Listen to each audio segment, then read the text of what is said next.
Kw'isoko. Kw'isoko ni ikiganiro mushikirizwa mukagitegurirwa n'urunani rw'amaradiyo Radio Inzamba agateka kawe, Radio RPA ijwi ry'abanyagihugu na Radio Television Renaissance. Igenekerezo rya gatanu gitugutu ni umunsi mpuzamakungu wahariwe umwigisha. Uno mwaka mu Burundi wahimbajwe ku civugo kivuga ngo abigisha nibo shingiro ry'ihinyanyurwa ry'inyigisho. Zimwe mu ngorane zugarije igisata c'indero kw'isi harimwo ubukene bw'abigisha nk'uko bivugwa n'igisata c'ishirahamwe mpuzamakungu ONU kijejwe inyigisho. Mbega ubwo bukene bw'abigisha aho iwacu mu Burundi bwoba bwifashe gute? Hokorwa iki ngo ubwo bukene burandurwe n'imizi? Ibi nivyo tugiye kurabira hamwe muri kino kiganiro kw'isoko. Zawadi Grace nije niko ndakibashikiriza, kaze. Ubukene bw'abigisha sagaseseshwa rumuri mu Burundi. Mugenzi wacu Emile Nibasumba wo muri Radio RPA aratubwira uko vyifashe muri rusangi. Igihe umwaka w'ishure turimwo w'ibihumbi 2022 ushiru w'ibihumbi 2023 watangura, ubushikiranganje bw'indero n'ubushakashatsi bwavuze ko butegekanya guha akazi abigisha 1000, ariko ico gitigiri kikaba ari gito cyane ugereranije n'abigisha 11,000. Ubwo bushikiranganje nyene bwavuze ko bakenewe, naho biruko abigisha bangana 60% vy'abakozi bose ba leta. Kubw'ikinyamakuru La Voix de l'enseignant, igihe umwaka w'ishure w'ibihumbi 2019 ushiru w'ibihumbi 2020 watangura mu Burundi, mu mashure shingiro gusa hakoramwo abigisha barenga ibihumbi 80. Kubw'ibiharuro bitangwa ni banki y'isi, mu bihumbi 2021 abigisha bo mu mashure y'intango baba ibihumbi 52, muri bo 51% bakaba bari igitsina gore. Muri uwo mwaka nyene abanyeshure bo mu mashure y'intango barenga miliyoni 2,300,000. Ikibuze ngo sabigisha kubera mu Burundi abizi ivyo kwigisha barahari, ahubwo leta ni idashaka kubaha akazi. Bivugwa na Burariya Nibizi ari mu baharanira agateka kazi na muntu akwirikiranira hafi igisata c'indero mu Burundi. Ivyo bitigiri vy'abigisha bikenye kubera atabigisha bahari. Abigisha bariho, abaheje indera bigisha mu mashure mato, abigisha mu mashure matoyi, ni ukuvuga bamwe bize amashure 12 bafise imyaka 2 y'indera bigisha, abize normale barahari, abize universite barahari. Ibisata byinshi vyigisha abanyeshuri, bigisha abitegurira kwigisha amashure, ishure shingiro n'amashure nyuma y'ishure shingiro. Ikibuze nuko bagira amafaranga yo guhemba abigisha bashasha. Amafaranga leta ironka ni amafaranga akora mu guhemba abari ku kazi. Ku kazi abo nabo nyene ntibakwiye. Mu biharuro baraharura ngo bafise ibice ngo 90% by'amafaranga leta iha igisata c'indero, ngo ni ibice 90%, mugabo 90% y'amafaranga nako. Urumva rero amafaranga ni make, abigisha bakeneye akazi ni benshi, ariko leta y'u Burundi ifise uburenganzira isohora ku mwaka amafaranga yinjiza abanyeshuri 1000 ku mwaka.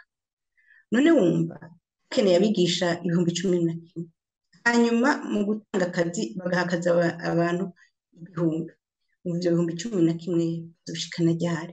Ntumva ko n'imyaka 11 bizoshika. Urumva rero amafaranga bagenda igisata c'indero ntaduga. Mugabo abavyeyi baguma bavyara, mugabo itigire by'abana bakeneye kwiga biguma bigwira, kandi bavuga bati nimwugururira abana.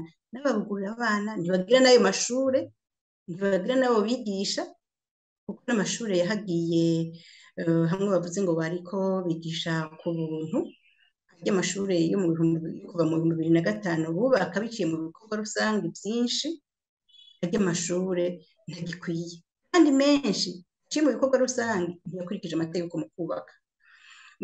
Ariko tugarutse kuri ivyo rero by'abigisha, ingorane nyamukuru n'amafaranga leta iha ico gisata. Elari Nibizi agasaba leta gushiraho ibikenewe kugira abasanzwe bafasha Burundi basubire gutanga uburyo bwo gufasha mu gisata c'indero. Icokorwa nuko leta y'u Burundi yosubira ikaraba aho igerezwa gukura amafaranga yo kubisata byose, ikambere ikabanza iyo soko y'amahera igasubira kugurwa. kugira yugururwe naho ni ugusubira ko leta y'u Burundi y'imigenderanire myiza n'abayifasha mu by'indero.